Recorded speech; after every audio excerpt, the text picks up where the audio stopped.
700 soldiers and seamen died when the Mary Rose foundered as she sailed from Portsmouth to encounter the French fleet watched.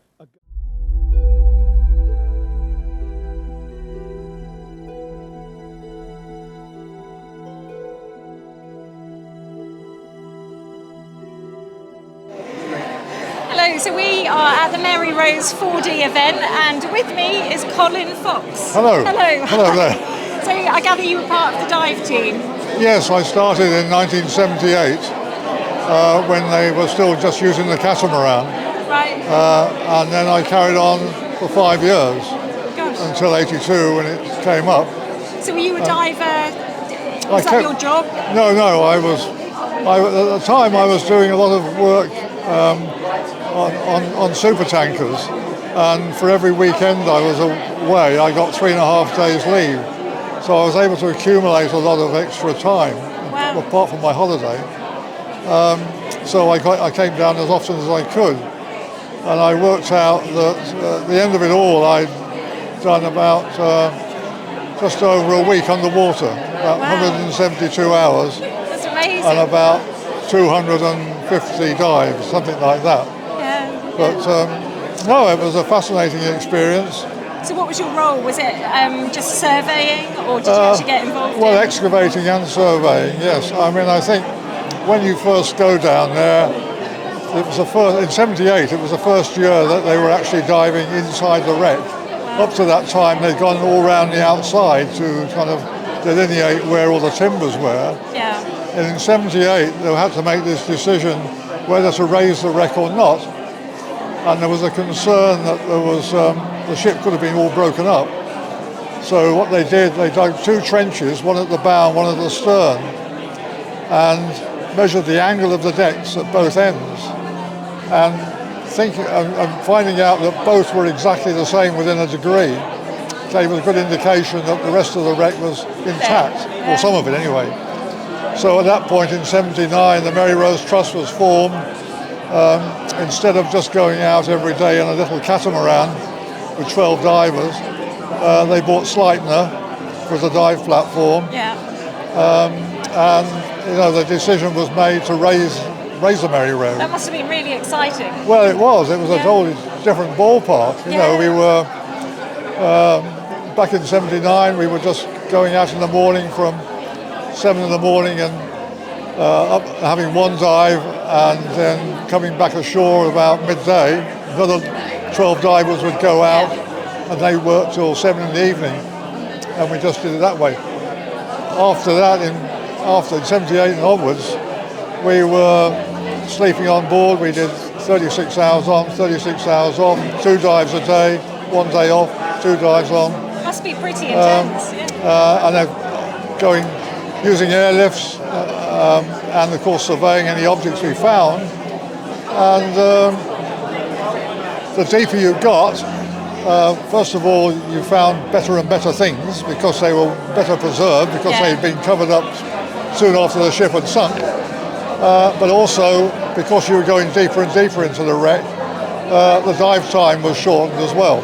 Yeah. So by the time we got to 82, we were down at almost 60 feet.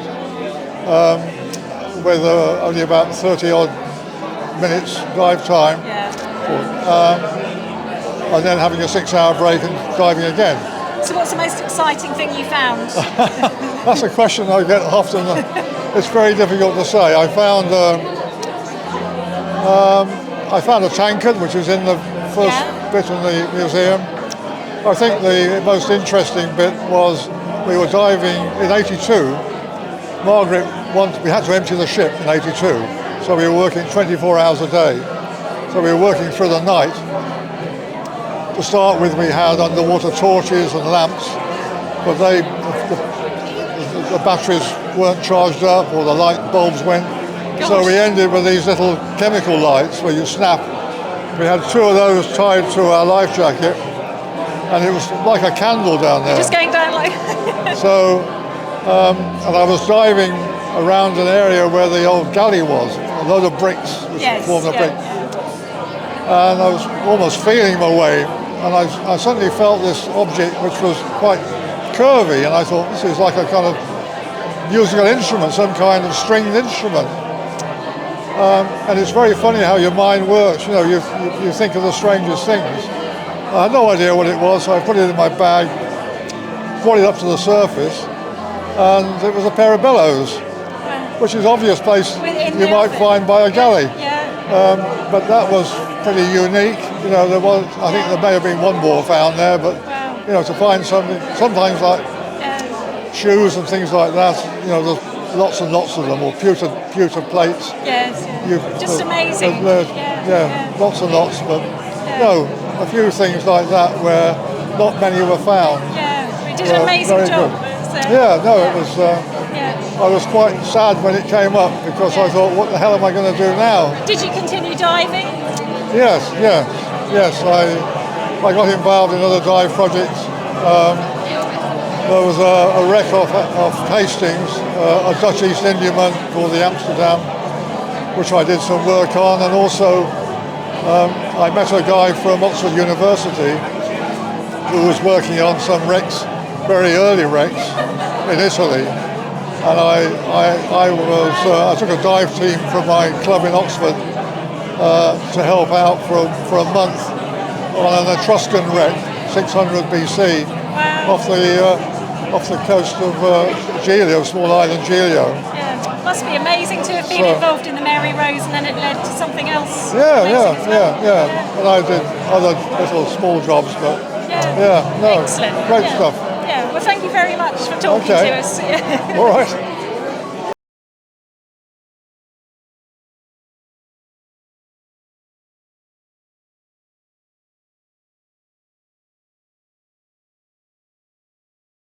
Yet its 16th century burden. There was as much tension among the recovery team as on the long steel cables from which the cradle hung. Then, after 437 years, the skeletal ribs of Henry VIII's tragic warship emerged to a triumphant salute of sirens and gunfire.